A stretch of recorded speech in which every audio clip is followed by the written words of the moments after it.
Hindi malabong mabasura ang reklamong disqualification laban sa pamilya Tulfo.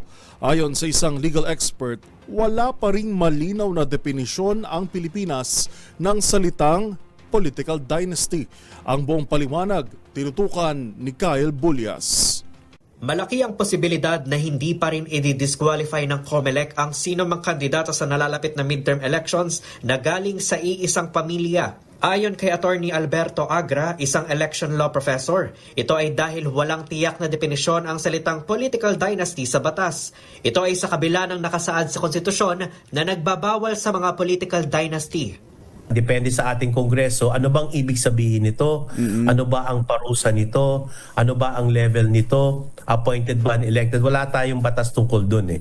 Kaya kung basihan ay ikaw ay membro ng political dynasty, substance-wise, palagay ko hindi rin yan angkop na dahilan para ma-disqualify ang isang kandidato.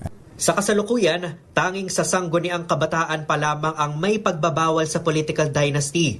Ayon sa SK Reform Act na ipinasa noong 2016, bawal tumakbo ang isang kamag-anak ng politiko hanggang sa second degree ng pagiging magkapamilya sa lugar kung saan namumuno ang kanyang kamag-anak. Matatanda ang dinismiss kahapon ng COMELEC ang petisyon mula sa isang abogado na si Virgilio Garcia para ipadiskwalipika sina Erwin Tulfo, Ben Tulfo at iba pa nilang kaanak.